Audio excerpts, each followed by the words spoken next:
Hi, everyone. Welcome to the first Escapees webinar. My name is Georgianne, and I'm the Marketing Director for Escapees RV Club.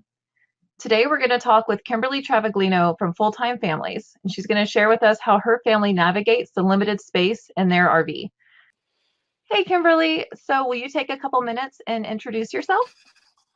Absolutely. Thank you so much, Georgianne, for having me. And thank you for everyone tuning in or tuning in on the replay. My name is Kimberly Travaglino. I'm the co-founder of Fulltime Families, the mother of four full-time RVing kids, and a full-time RVer myself for the last 7 years. And I am coming to you live from my spacious 350-foot home on wheels. And I want to share with you a few programming notes before we start. So first and foremost, I am a real mom, and this is a real RV, and I have 4 real kids and 3 real crazy dogs. And so although I'm wearing this headset to mitigate any additional noise, there may be some interruptions in the broadcast as a result of these real people and animals that I live with. And on top of that, literally on top of that, right now I have 7 real people on my roof because RV Armor is here today installing a new roof for us. So it's been a very exciting day here. Georgianne just brought up the word navigating, and I couldn't think of a better term to talk about stuff in your RV, because literally there are times in my full-time RV life that I have to walk around piles of stuff. And so it's really valuable, I think, for us to have this discussion today about stuff in your RV. As a full-time RVing family of 6, I have 4 kids, ages one's going to be 14 this week. Another one's going to be 10 this week. I have an 11-year-old and I have a 7-year-old. And we started way back before the 7-year-old was even born. And so as any traditional American family, we had copious amounts of stuff. And the first thing we needed to do in order to get into the RV is pare down. So I'm wearing, in the spirit of today's webinar, I'm wearing my Less Junk, More Journey shirt. And a shout out to Less Junk, More Journey. That's a wonderful YouTube channel of a full-time RVing family. If you haven't checked them out yet, go ahead and do that after the webinar. But back to what we're talking about. So the first step in navigating stuff and organizing stuff in your camper is to have the least amount of stuff. So let me say that again. Have less stuff, lots of less stuff.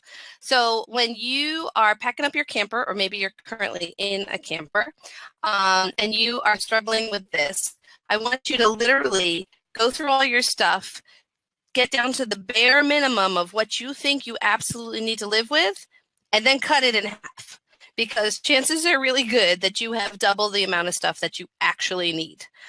That being said, how do you start? Where do you start that? Well, when we started our journey, I calculated how much square footage I currently had in my house versus how much square footage I had in the RV. And I knew I needed to get rid of 97% of my stuff. 97%. That means I got to keep 3% of my stuff. And how did I figure out what should make the cut for that 3%?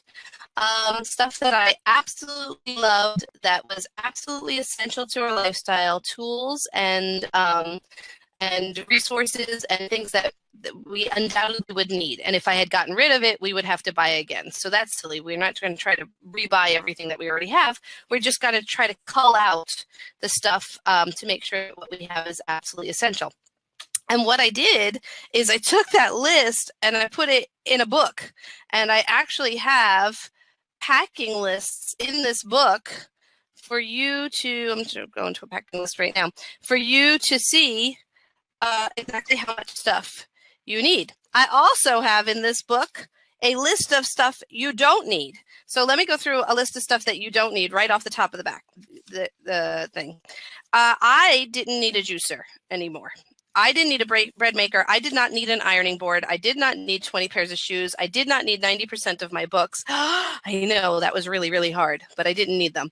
I did not need my entire CD or DVD collection. I was able to, tip number one, strip those all and put them all on a, what is that? I don't know. It's my husband's realm, but some sort of server drive thing, electronic box. Put it all in there.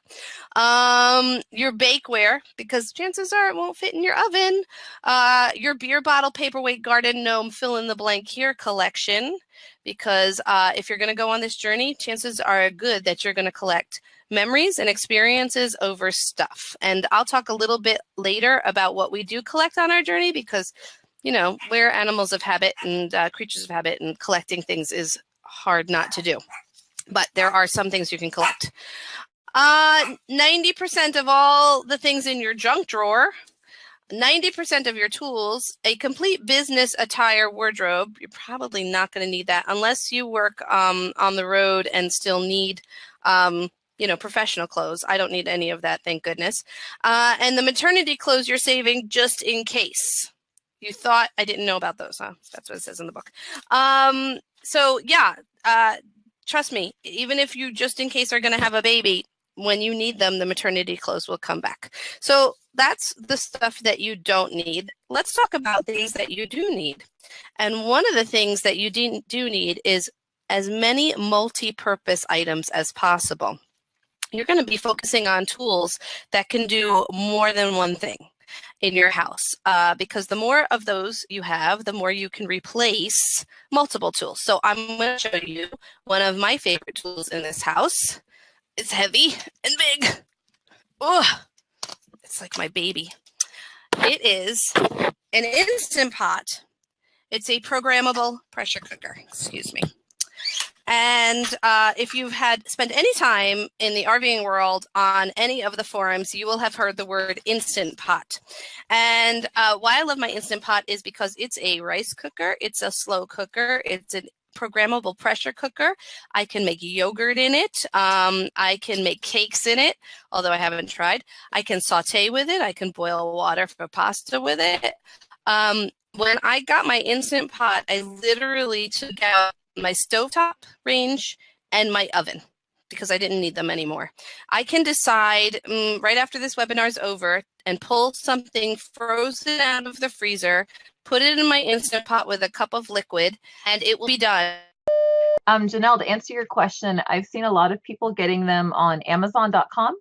There are a couple different ways you can get them there. There's several different sellers. Some people have also been lucky enough to find them in a Walmart or Target store as they are shopping around and that sort of thing. So it's really just about whatever means works best for you. Okay, I think I'm back. Hey, yay! Oh, hallelujah. Okay, let's try that again. So Instant Pot, I saw in the chat that someone's cooking ribs in the Instant Pot. I'm coming to your house. That sounds delicious. The Instant Pot is the perfect example of a multi-use tool. And it's just perfect for going to potlucks. There's a lid on it, super easy to carry. I just love the Instant Pot. Another opportunity for space-saving multi-use functionality is storage ottomans and storage benches. We use storage benches for seating in this house, and ottomans for seating in this house, and usually we keep like one's a toy box and one is a book box. So those are my multi-use opportunities that I would encourage you to look for in your household. The next thing I want to talk to you about is clothing. We talked a little bit about this, about what was not to pack in the book. But clothing, when we packed up the house, I had seven leaf storage bags. They wouldn't all fit in my RV bedroom right now. 7 huge leaf bags of clothing to donate. And no, I wasn't naked, nor was anyone in my family naked after I donated all that clothing. I have no idea where it came from. I have no idea where I had that much. But clothing is a big area where we always have the opportunity to pare down. So I'm going to give you some tips on paring down clothing and then storing your clothing. First things first, if you are a full-time RVer and you are following the temperate climate, then I find that you can use layers. Janice, I'll get to you in a minute with the cord Instant Pot. I find that you can use layers. So right now I'm wearing a t-shirt and I'm in Arizona right now, and it's going to be a little chilly. So I'm going to put on my cardigan in a couple hours, and then if it's chillier than that, I'm going to put on my jacket. And just by incorporating layers into your wardrobe, as opposed to, let's say, having more warm weather clothes, or like an assortment of sweatshirts and sweatpants and stuff, we've found that we've saved a lot of space. My kiddos currently have 9 drawers between the 6 of, no, I don't have 6 kiddos. I have 4 kiddos. Between the 4 of them, they have 9 drawers. Each kid has a top drawer, drawer for tops, a drawer for bottoms, and a drawer for underwear, bathing suits, and little incidental stuff. So Tony's got 3 drawers, DJ has 3 drawers, and then I'm really lucky. My 2 oldest boys are essentially the same size, so they have shared the same wardrobe for years. And what we keep in those drawers is what we have always kept for the last 7 years. I talked about a packing list. There's also, in this book, How to Hit the Road, which is available at fulltimefamilies.com, a special list for full-time RVing kiddos, and it tells you exactly how much you need to pack for each kiddo, like how many bathing suits and how many, can't find it right this second. No.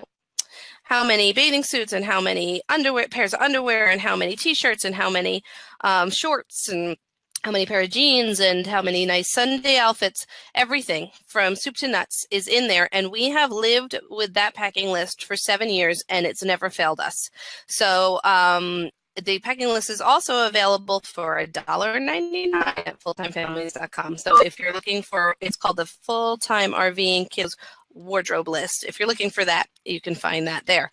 And one last place that I have it is in the workbook that goes along with How to Hit the Road, and that's called our Journey Journal, and that's where you can record all your packing and information about going on the road full time. Okay, so that's clothes. My next tip is cleaning supplies. If you've never lived in an RV before, boy, are you in for a treat, because cleaning will only take about 15 minutes from top to bottom. And I know I lived in large houses, and it's wonderful just to be able to clean your whole house in 15 minutes. The flip side of that is it will take exactly 30 seconds for your house to be destroyed again. So be prepared for that. But regarding cleaning, you should know that the plumbing and the materials that a camper is made up of can be delicate, and so you don't want to use anything very hard or stringent for cleaning. So what we use is this says lemon cleaner, but it's not lemon cleaner. It's just a spray bottle of water and thieves. So if you're not familiar with thieves, it's an essential oil blend. This happens to be from Young Living, but you can get it from doTERRA, you can get it from Whole Foods, you can get it from the vitamin shops have their own version of thieves. And what this is an antiseptic blend of oils, and we use it to clean all the surfaces of our house, and we also will use this in the event of anyone getting sick. We can put it in a not purifier, something that spits out water. What is that called? I don't remember what it's called, but it's going right now. Well, you put it in there, a diffuser. A diffuser. And so we put a couple drops of this in water in a diffuser, and we can diffuse it if someone's getting sick. You can actually gargle with it. I really like using Thieves Cleaner to clean my house with, because I know that it's non-toxic, which means that if I clean the counter and a kiddo puts a cookie down and then picks up the cookie, they're not eating toxic chemicals. I wouldn't obviously, drink Thieves. but it is non-toxic. So that's what we use for cleaning, just this one single bottle and some paper towels or some rags, and we clean the entire house with this top to bottom. And so if you're in a house right now and under your sink you have this litany of cleaning supplies, great news. You can get rid of all of them. You just need one spray bottle, and that's it. You're good, even the outside. Okay, so that's cleaning supplies. My other big tip for living in an RV is adopting a one in, one out philosophy, because the bottom line is there's only so much space in an RV, but even more important than space, there's only so much weight your RV can handle. It's very important that you know the number of weight that your RV has been designed to handle, and it will vary greatly from RV to RV, Class C's to Class A's to fifth wheels to travel trailers. It will vary greatly. So somewhere in your RV is a sticker, and it's got all these different numbers on it, and you're going to be looking for the amount of weight that your RV can carry. What's important about that? Well, the important thing is you might have more storage space than you have weight opportunity. So it could very likely be that you might have some empty cabinets in your RV because you just don't have the weight capacity to carry more than that. What's some heavy things that you could be carrying? Well, in our case, books are crazy heavy. Tools are very heavy. Liquids are very heavy. We travel with a bunch of propane tanks. We actually travel with a full-size grill. We have solar on the roof. That's not too heavy, but the batteries that store the solar are pretty heavy. What else do we have in this RV that is heavy? Some furniture could be heavy. I have a little bit of an issue. I'm going to out myself right now. I'm a little bit of a rock collector. I hope my husband's not watching, because ferreted away in the corners of this RV are rocks from across the country. So regarding weight, what we actually had to do to make this RV, which is a 42-foot Cyclone toy hauler, 2009 Cyclone toy hauler, with a carrying capacity of 18,000 pounds. We actually had to go to Mor Ryde and get the independent suspension put on our camper, which upped our carrying capacity to 24,000 pounds. And that's important because we need to be safe on the road. So when you're thinking about weight in your camper, you need to understand that the number is there to keep you and other motorists on the road safe. If your camper is overweight, then your truck could be really being taxed, and you could become a road hazard for both your family and other families on the road. So it's very important that you pay attention to those weights. And if you have the opportunity and you're interested in more information about independent suspension and what that can do for your trailer, then our friends at Mor Ryde can help you out with that. And I know for a fact that there'll be an Escapade in March. So if you're going to Escapade, you can talk to them there about that. So back to one in and one out. I got a little sidetracked. I think you know what I'm getting at. If you bring one thing into the camper, you need to put one thing out of the camper, and it needs to be in the same type of weight and volume, or maybe just weight ratio. So what tip I use for that is literally, if it's not consumable, meaning I'm not going to eat it or use it up, then whatever packaging it came in, maybe it's an Amazon box, maybe it's a Walmart bag, whatever it is, I don't throw out that packaging. I actually then take that packaging and scurry around the house looking for what needs to go out in that packaging, and then likely will donate it maybe to another unsuspecting RVer, or to Goodwill, or if it's trash, discard it. But that's a really important thing to do. Otherwise, you're chasing your tail with stuff. You'll be every 3 to 6 months purging, and that's no fun. So if you can at all adopt a one in, one out philosophy, then I strongly encourage you to do so. In that same vein, I wanted to give you this tip about clothing. So let's say you've pared down your clothing to what you believe is your bare minimum. especially in the closet. And this is not a tip that I came up with myself. This is something I read somewhere, but it's been very effective. What I want you to do is go through your whole closet and put all the hangers in backwards. So here's the bar. Here's how you usually put them. I want you to put them this way, backwards. And then as you wear those items, you can put them back the right side in. And essentially what you're doing is showing yourself what it is you wear and what it is you don't wear. And so in 3 to 6 months, you can reassess your closet, see what hangers are still backwards, and decide, make the tough call if it's time to rehome that item or not. Another way that we employ that same exact technique is with stickers. We'll have a pack of just round stickers. You can get them anywhere, and you can get any kind of stickers. And whatever it is, maybe it's toys, maybe it's books, whatever it is that's piling up in the house, I will go and I will put a removable sticker, can even be Post-it notes, on everything. And then as I use those things, I will remove the sticker.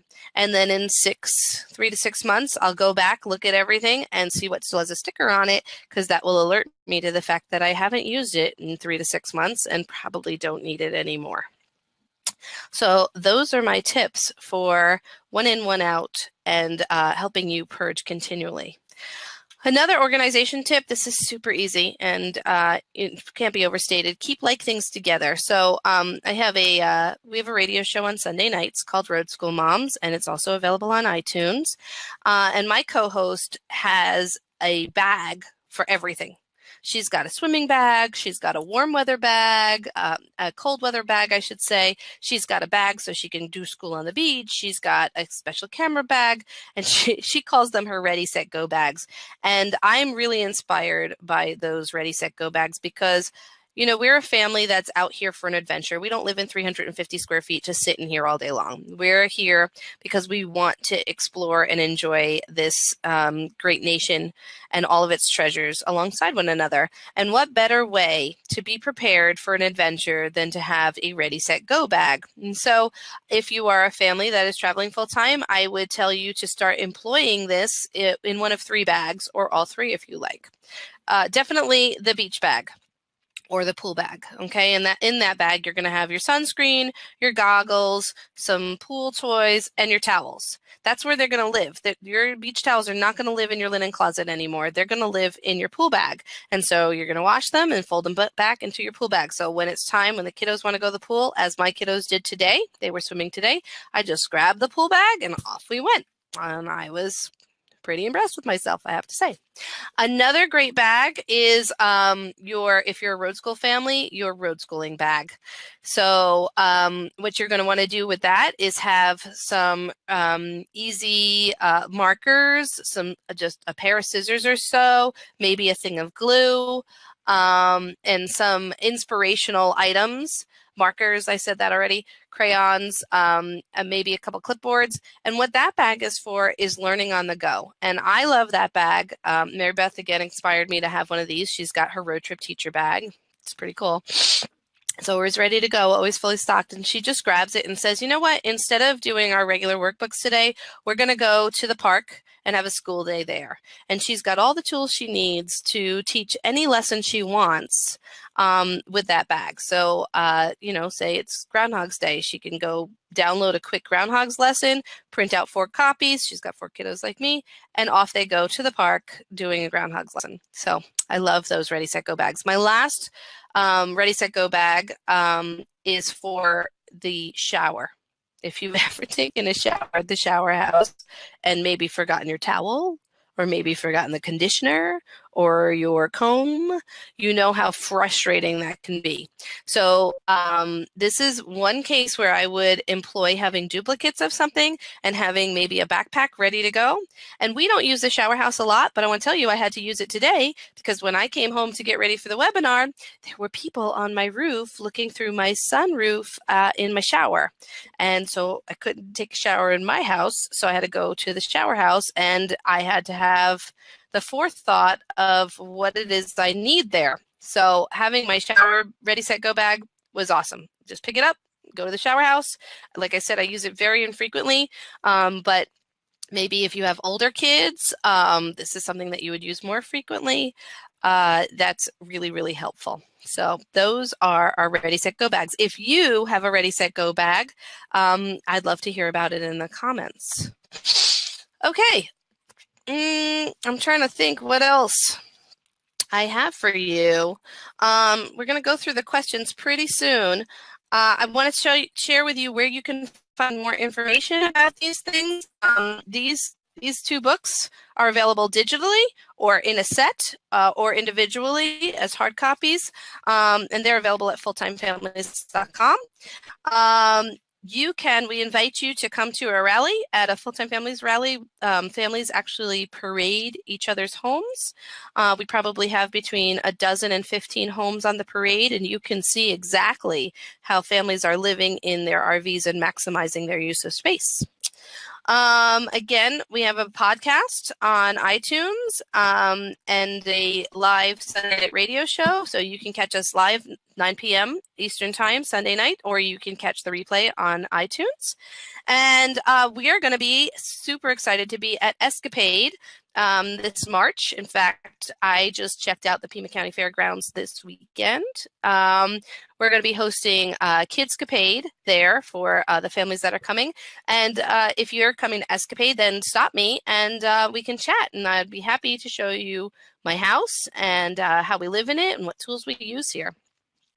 So that's all the information I have for this webinar, but I can see that there are a ton of questions. So I'm going to leave time for that. What do you think about that, Georgianne? That works for me. Thank you so much, Kimberly, for all that information. That's awesome. And I love seeing everybody's little questions pop up as you go along. So to go back to the beginning, there were some questions about Instant Pots. For example, Janice asked, do you use a 6-quart pot or do you use a larger one? I think I have the 8-quart pot because I have a family of 6. I think it actually, I don't know if it says it. Maybe it says it in it. I don't know. I don't know where it says it, but I have the largest one they have. I do not have the Bluetooth enabled one. And as you can see, this is an older model one. I did see Sky's comment. They do go on sale often. Oh, I have a 6-quart. That's what I have. I have a 6-quart. It says on the label right there. They do go on sale on Amazon quite often. They have excellent customer service, and this is the hardest working thing in my RV. I mean, it gets banged around. It gets used on driving days, and it is just a workhorse. I couldn't say enough about it. Love it. Oh, yes, Stephanie made the comment. There's such a thing as a Bluetooth enabled one, and the scary thing is, yes, there actually is. It will talk to your phone as it cooks. Yes, exactly. Also, Kevin asked, what are some of your favorite recipes? Or to add to that, do you have any resources you recommend for people to go and look for their own favorite recipes? Absolutely. If you're interested in the Instant Pot or you're new to Instant Pot, I really strongly advise you to go to iTunes or roadschoolmoms.com because we did an Instant Pot show with Laura Pazzalia. She is a world-renowned Instant Pot chef, and she has a couple of, I think it's called Hip Pressure Cooking books out there. But after we did that show with her, it was like I had a whole new tool. I was using my Instant Pot like a beginner and I had no idea. And she brought so much enlightenment to how to use this Instant Pot, and it just opened the whole world. Favorite recipes? Yes, pulled pork, super easy. Pork butt, a cup of liquid. Usually I put like a cup of soda in there. Turn it on, meat for 45 minutes, and that's a frozen pork butt. And open it up, add sauce, and shred. Done and done. Super easy. Another favorite one, my friend Sarah James taught me. She's a travel companion of mine, and I love it. Chicken breasts, a cup of salsa, a little bit of extra water, and a taco seasoning packet. You put it in there for 35 minutes. When you open it up, you drain off some of the excess liquid. You put in some sour cream, and you have some taco chicken filling. Delicious. That's awesome. I know one of my husband's favorite ones to do too is a really quick and easy pasta meal. You can do it all in one pot. Throw it in there for, I think it takes about 10 minutes all together from start to finish, and you've got perfectly cooked pasta ready to go. So it's really nice for those really busy nights too. Absolutely.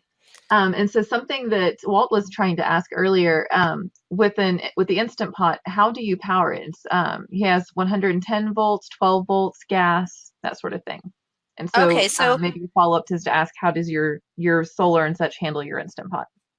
Okay, so that's a great question. So it's obviously plugged in, and it says 120 to 120 volts, 60 hertz, 1,000 watts AC only. Um, that's numbers my husband would understand, but I hope Walt understands it too. We actually have an inverter in our home so that we can use the power of the sun while we're driving to power things like our Instant Pot. So if you want more information about our solar setup, I do have a post about that can detail that gives you detail about our entire solar setup that Chris wrote, and I'd be happy to post that somewhere. Of course. And something I've also heard, Walt, from other RVers is that one of the nice perks of an Instant Pot compared to a crock pot, for example, is a crock pot's a slow all-day trickle. Whereas an Instant Pot does take more, but that surge is much shorter and sometimes actually takes less energy in the long run because it's a surge of energy for a few minutes versus a trickle for hours. But again, I'm not entirely sure how that works either, just like Kimberly. And so I would suggest doing some more detailed research just to make sure that you're not going to overload any of your current sources. Yeah, that's a So blue question. yes. And so another question we got was about laundry. So where do you do laundry or how often? And then another person asked if you have a washer and dryer in your RV. Oh, those are excellent questions, and I'm so happy to answer them. Me personally, being a family of 6, I do not have a washer dryer in my RV. In fact, one year, my very kind and generous husband tried to buy me a washer and dryer for my RV, and because he can't keep a secret, he told me 30 minutes after he had ordered it, and I insisted that he return it because as a family of 6, I would be doing laundry every day, and I don't live in 350 square feet to do that. I'd never be caught up. So every 10 days or so, I enjoy going to a laundromat. I said that out loud. I enjoy going to a laundromat. And I use up, between 4, 5, maybe 7 machines all at once. And so I could get 7 loads done. That would be like with sheets and blankets and just absolutely everything. I could get 7 loads done in the same time that it would take me to get 1 load done because they're all working simultaneously. So, and I might, a lot of times the laundromat is right next to a nail salon or a coffee shop. So it's really no hardship for me at all to go to the laundry. If there's laundry in the park, then I'm blessed to have 2 big boys that will take the wagon and take the laundry and do it for me. So I don't have any problem doing laundry at the laundromat, and that's how we do it pretty much once every 10 days. Nice. So speaking about laundry, Mindy asked a question, and hopefully you know what she means. Rex's shoes for kids. I'm not quite sure what that is, but does that sound familiar to you? No, that Okay. sounds very exciting. Mindy, if you get a chance, will you comment with a little more detail about what your question is, and we can try and get that answered for you. And so Cynthia's asked this earlier, and I believe you've already answered. Just to make sure, are you in a fifth wheel or a motorhome? I am in a fifth wheel. Awesome. And along with that, Paul had asked about Mor Ryde that was able to increase your gross vehicle weight rating from 1,800 to 18,000 to 24,000. Is that correct? That's correct. We have 3 8,000-pound axles on this vehicle now. When they took off the OEM equipment and put it side by side to the custom equipment that they built to the specifications for our rig, they custom weld this stuff. It was like Wimpy Kid versus the Incredible Hulk. It was amazing, the difference in the equipment. And then along with the IS, we also had them do disc brakes. So we can stop now. It's awesome. Awesome. Yeah. Mindy did clarify, by the way, it was actually wasn't meant to be a question. It was meant to be a statement. She was recommending Rex's shoes. Sorry about that. Okay. Oh, I'll look that up. I'm going to write that down right now. Rex's shoes. So talking about some of the things that you carry on board and the weight that relates to that. So do you have a printer on your RV, given that you run an organization like you do? Yes, I actually have two printers. I have an inkjet printer and I have a small laser printer. My inkjet printer is also a copy machine. I'm sure it's a fax machine, but I don't have anything to plug that into. But my tip for my printer is a continuous ink system that we've installed on the printer. And because we run a business, that has been a lifesaver and a money saver for us. And if you don't know what that is, it's a reservoir that sits on the side of your printer and you fill it up with ink that you can get from Amazon. My continuous ink system cost me about $50, and I haven't bought ink in 3 years. That's fantastic. You get one of those for the office. Yeah. So Mandy has asked, do you have any tips on electronics? She also mentioned printers, which we just covered, but she made the comment that she has 5 kids and each has their own device, and so managing chargers, devices, that sort of thing. How do you handle that? Yeah, I wish that I had a better system for that. That is something that I'm constantly on the lookout for. It's kind of messy, but I will show you what we have right there. You see that? That's our that is from the Container Store. We have several of those, and it is a cloth magazine rack.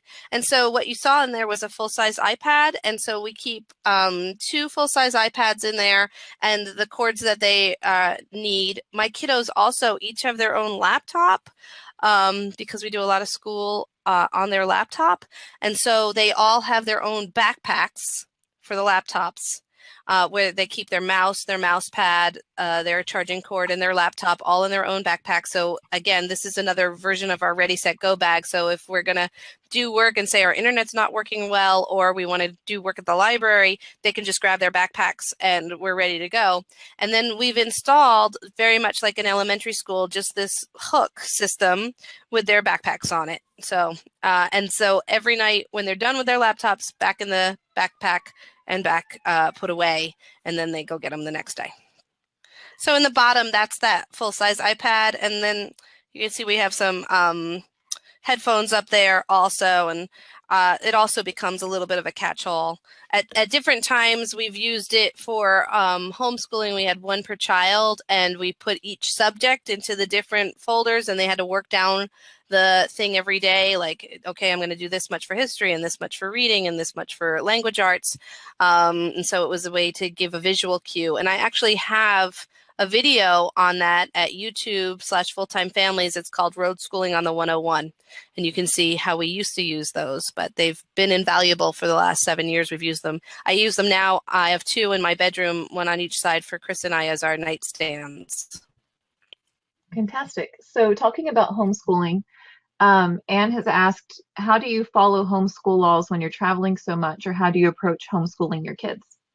That's a really great question. And the short answer is we were Florida residents before we launched, and we have kept our Florida residency. As a Florida resident registered with an umbrella school, I only am responsible for recording attendance to the state, and I do that through my umbrella school. It's called FloridaUnschoolers.com. It's not just for unschoolers. So that's how we handle that. And then as in regards to traveling and being road schoolers, I have talked to HSLDA, which is the Homeschool Legal Defense Association, about the best way to do that, because there are rules on the book that say if you are in a state for X amount of time, then you have to start following their road school rules, their homeschool rules. I run a group with 16,000 members, and I've never seen a problem with that. I've never seen a problem with recording homeschool or anybody questioning that. So I don't really think that's a vulnerability, although, everyone has to make their own choice on that. But we follow Florida rules is the bottom line. Okay, so we have a couple of questions about travel now. For example, how often do you move to a different campsite? How do you secure items for travel while you're moving? And there are a couple other questions to follow up from that. Okay, so how long do we stay? We usually try to stay 3 weeks to a month. We are Thousand Trails members, so that gives us 3 weeks in a park to park, 81 parks nationwide. And we're also self-employed individuals, so we really like to utilize the discounts that that campgrounds offer for monthly stays. So right now I'm in Casa Grande awaiting Escapade, and so we're here for a month, and then we'll go to Escapade, and then we'll probably go into the Thousand Trail system, or we'll dry camp for a little while, depending on where we go and what the weather's like. So to secure our stuff for travel, it can be a little arduous. Everything has to come off the countertop, including my beloved Instant Pot. It's helpful to have the sinks empty so that you can put stuff in the sinks. Like maybe you might have some vases, or my diffuser, which I couldn't think of the name of earlier, usually goes in the sink. We put a lot of stuff on the floor down, or we use a lot of bungee cords. We probably have, that's probably one of our collections, 100 bungee cords in here, and we bungee cord everything to itself. And we've been doing it for so long that we know what will fall if we leave it there. So, just surfaces have to be cleaned off, nothing on the table, nothing on the counter, and anything that can fall will fall. So put it on the floor to start with. Okay.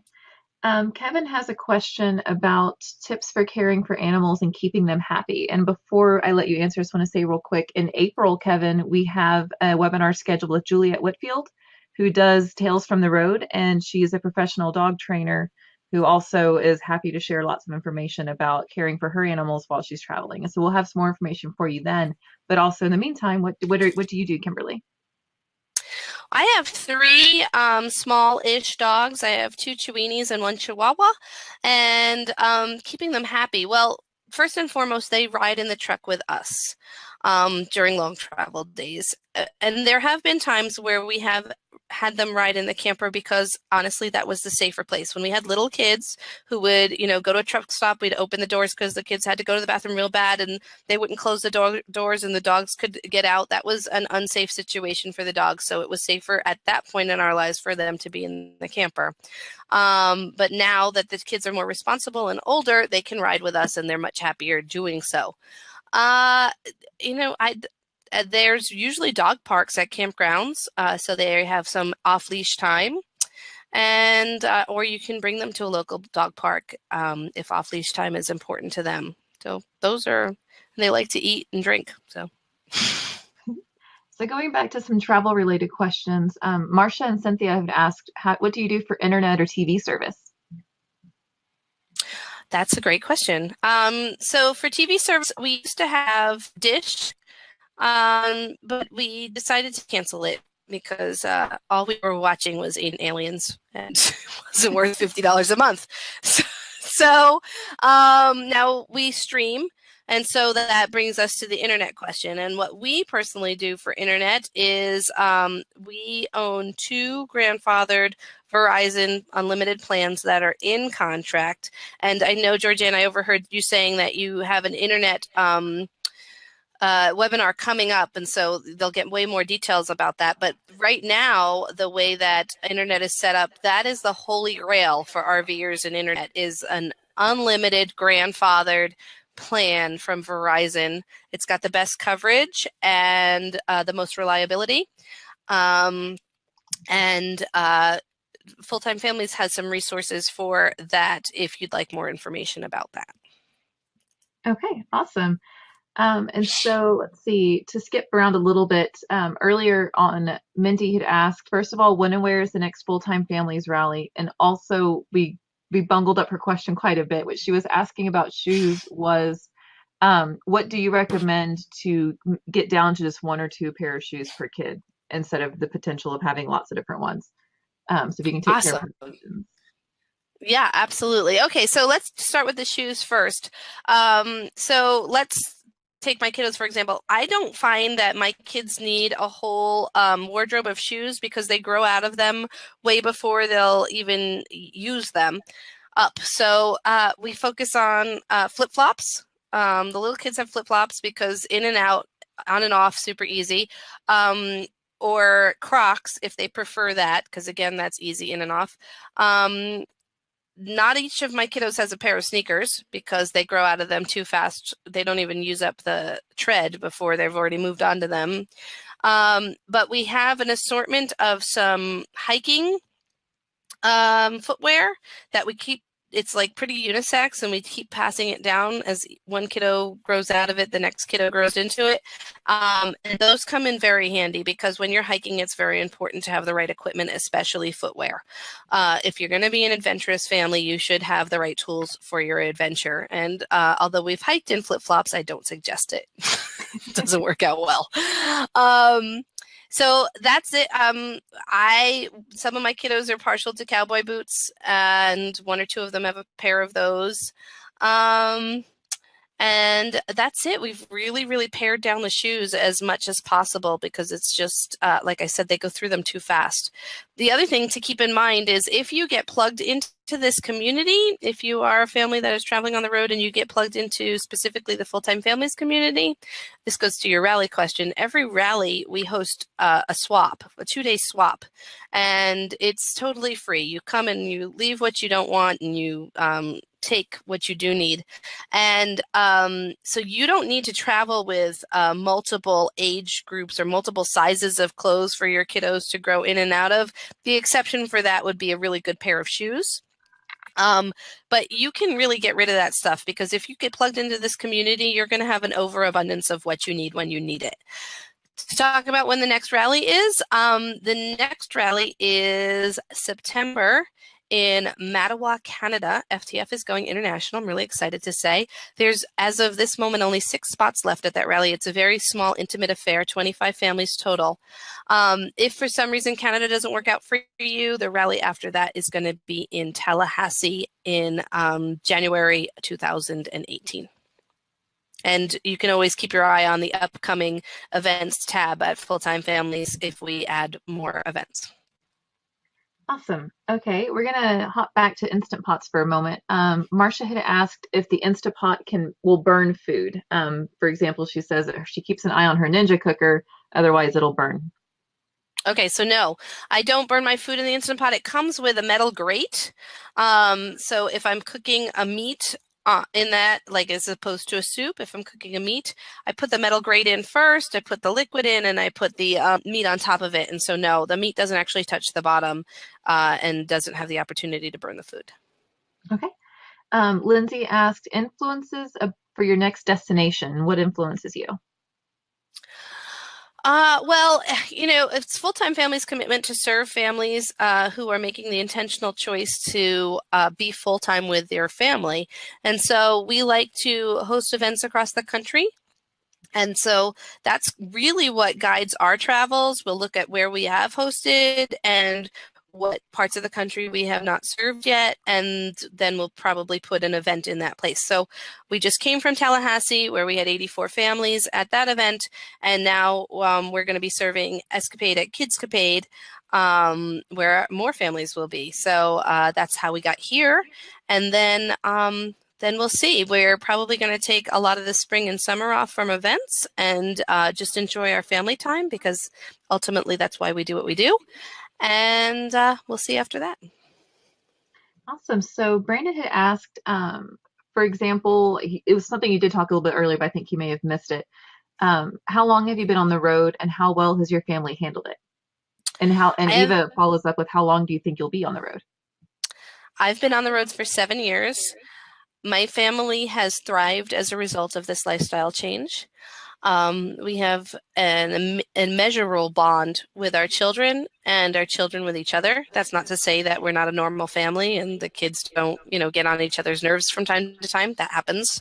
But what we traded in square footage, we gained in our ability to communicate effectively with one another. When you live in a traditional lifestyle, one of the first and easiest things to do when someone is aggravating you is to send them away. And in my camper of 350 square feet, there is no real away. So instead of sending them away, we all have to deal with the issue. And we are such a stronger family as a result of that. That's not to say that they're all going to go full time when they're adults. I have my 14-year-old is anxiously awaiting his driver's license or his learner's permit in a year, and then he says he wants to buy his own Class B and follow us, which would be a thrill for us. That's awesome.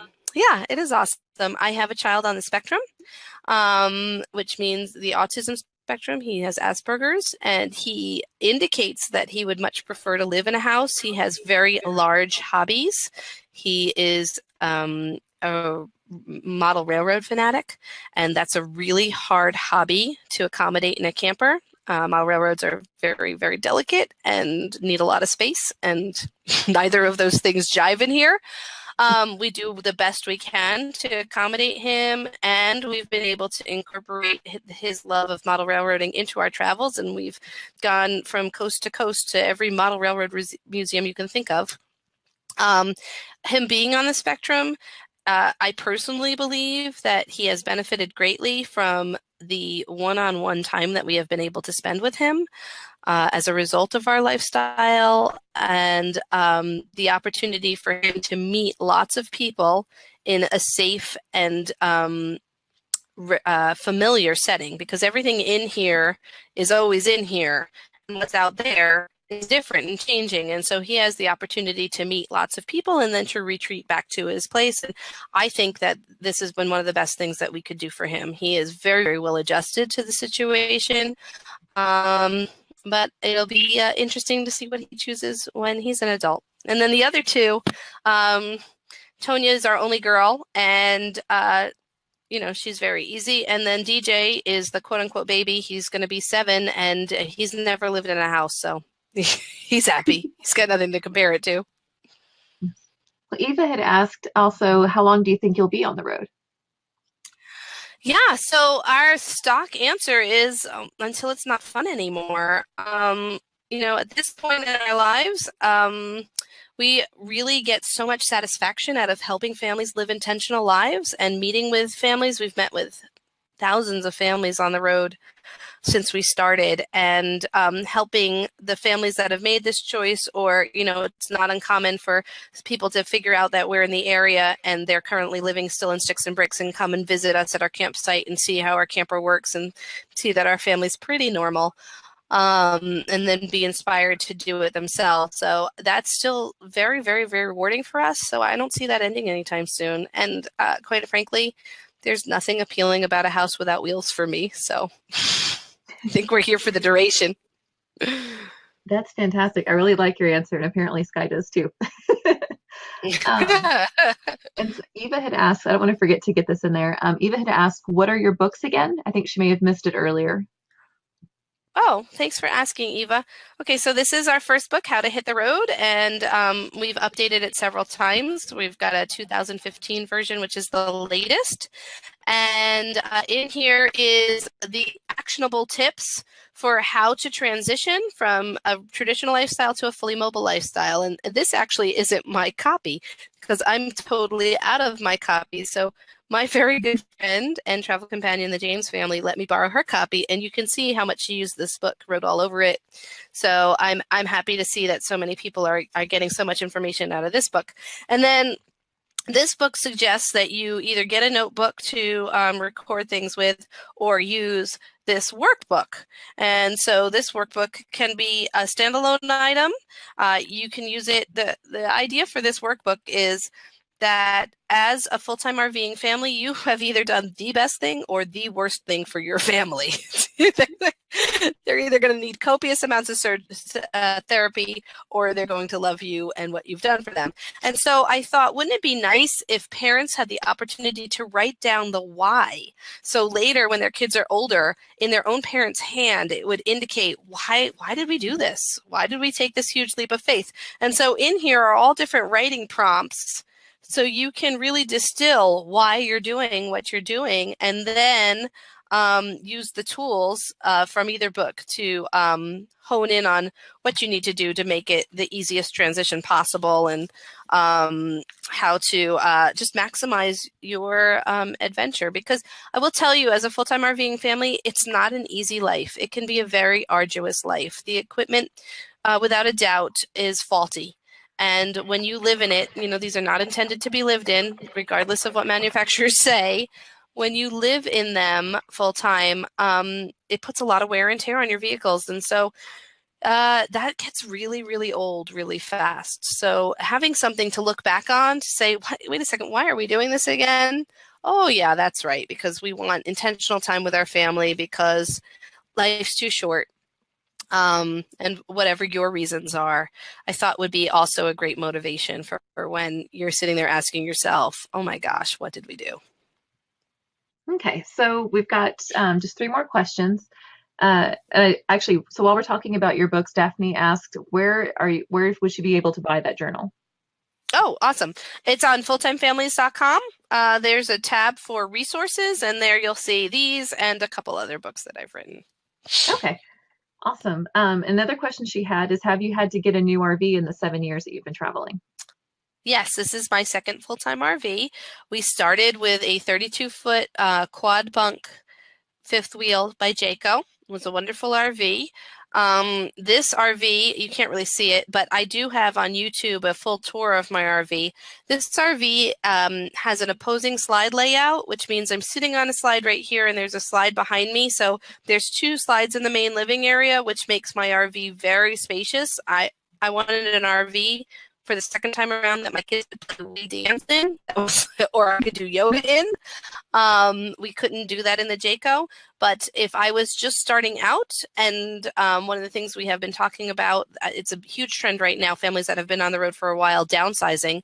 If I was just starting out, I would think if I was going for a fifth wheel, a 32 to 35 foot fifth wheel with good storage capabilities and a good footprint. It doesn't really matter where everything is, but a good footprint would be ideal, because that would allow you to get into national parks and state parks easier than this 42 foot. And you'd have a lot less driving considerations to worry about. Awesome. Cynthia has asked, what do you do about healthcare? That is a great question. So there's several healthcare solutions. Healthcare sharing ministry is something that works for a lot of RVers on the road. If you're not familiar with that, off the top of my head, I think it's Good Samaritan. You could Google healthcare sharing ministries. They are covered under the Obamacare, so they are covered under the exemption, so you wouldn't have to pay an uninsured tax on your taxes. If you participated in one of those, there are several stipulations, including a statement of faith that you should be aware of. So read those carefully.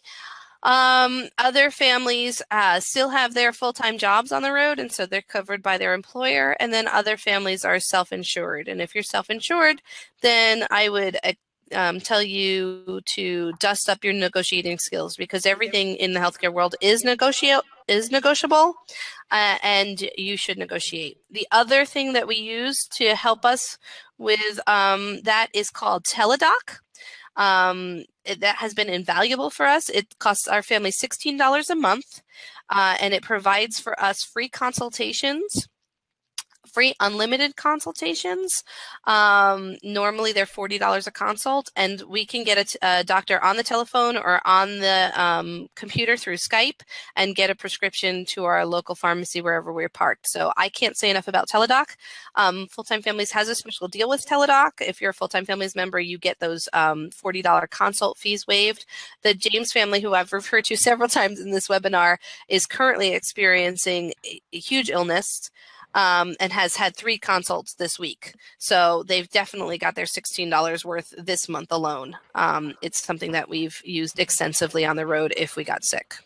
Fantastic. Thank you guys, all of you, so much for attending tonight. We really appreciate it. Thank you for your patience as well. Sorry about the connection issues, but as RVers, I'm sure you're familiar with that. Thank you guys so much for sharing your evening with us. We really appreciate it, and hope you guys enjoy the rest of your day. Thank you so much. Hope to see you down the road.